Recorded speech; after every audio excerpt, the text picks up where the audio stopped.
Assalamualaikum warahmatullahi wabarakatuh. Balik lagi dengan saya Nawait dari gethomeproperty.id.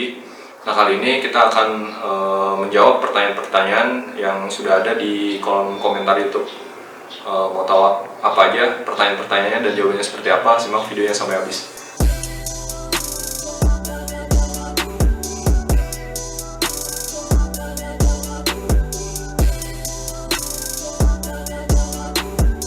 Pertanyaan pertama, Ya. Bang, kalau mau bangun rumah tinggi pondasinya 2 meter untuk mencegah banjir, bisa nggak ya pondasi untuk seterusnya pakai batako aja? Kalau pakai batu kali 2 meter ongkosnya mahal. Ya, kalau menurut saya pribadi ya, itu memang harusnya sebaiknya pondasi batu kali terus gitu. Soalnya kalau batako itu memang peruntukannya bukan untuk struktural ya. Apalagi batako nih, kalau batu bata ya masih mending lah, bisa gitu buat tinggi 20 cm, 25 itu masih oke gitu. Tapi udah batako terus tinggi juga kayaknya nggak disarankan. Lebih baik full pondasi batu kali aja gitu untuk menghindari kejadian-kejadian yang mungkin terjadi di kemudian hari. Pertanyaan kedua, kalau tanah rawa, pondasi apa uruk dulu? Nah, kalau yang ini sih sebenarnya tergantung ya. Kalau misalnya kita hamparannya cukup luas, yang itu lebih baik diuruk dulu gitu. Karena apa? Kalau misalnya diuruk itu kan bisa mempercepat pekerjaan juga. Jadi diuruk area depan, terus nanti mundur ke belakang, terus mundur lagi ke belakangnya. Step by stepnya tuh lebih enak dibanding dengan di pondasi keliling dulu. Nah, itu selain kita harus melangsir juga, tanah juga itu belum settle gitu, belum tetap, dia masih ada penurunan gitu. Jadi lebih baik diuruk dulu step by step sampai benar-benar udah tanah itu tidak mengalami penurunan ya. Bisa juga dengan cara menggunakan bulldozer yang giling itu, atau bisa juga dengan cara alami ya, ditunggu dulu selama setahun atau 2 tahun sampai tanah itu benar-benar padat.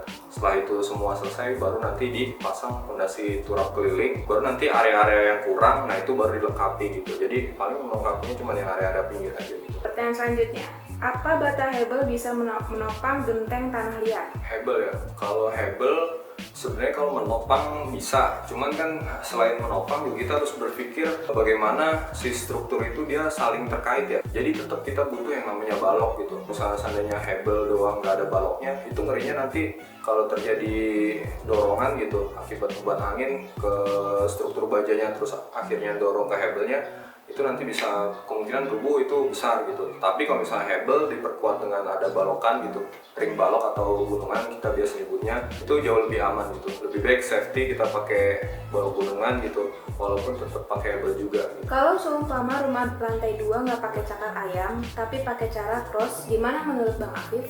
Mungkin cara cross itu tipe pondasinya ya, pondasi yang kayak sarang laba-laba itu ya. Sebenarnya belum pernah lihat juga sih pondasi sarang laba-laba yang dipakai buat rumah tinggal. Jauh ini emang yang paling efisien itu pakai cakar ayam gitu. Dia karena cuman per titik tiang pondasinya aja gitu, nggak menyeluruh. Kalau laba-laba kan dia menyeluruh. Oke.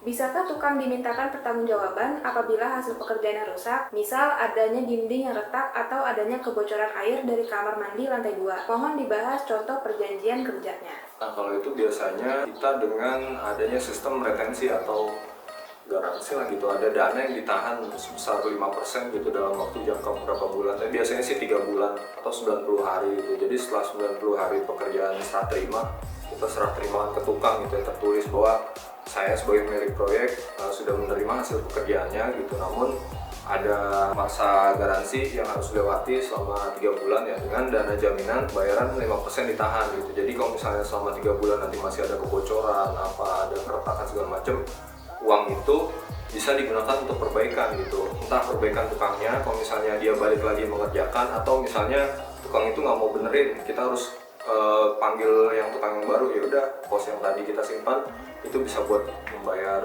perbaiki pekerjaannya gitu. Kui panel sama bodek bagusan mana ya? Mohon review atau alasannya. Mungkin ini kali ya, pakai yang beton panel gitu ya.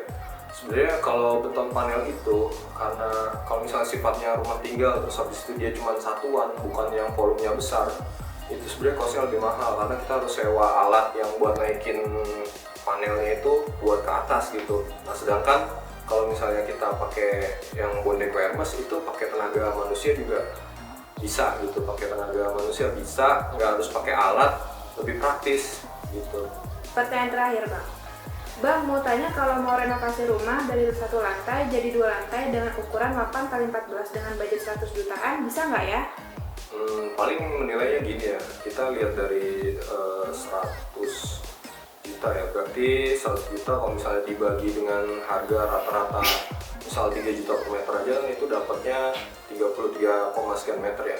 Nah, nanti tinggal disesuaikan ukuran 8 kali 13 ya, 14. 8 kali 14 nya itu luasannya seperti apa, cukup nggak gitu dengan 33 meter. Kalau misalnya ternyata 8 kali 14 kan lebih dari 33 meter ya, berarti dananya itu tidak cukup gitu.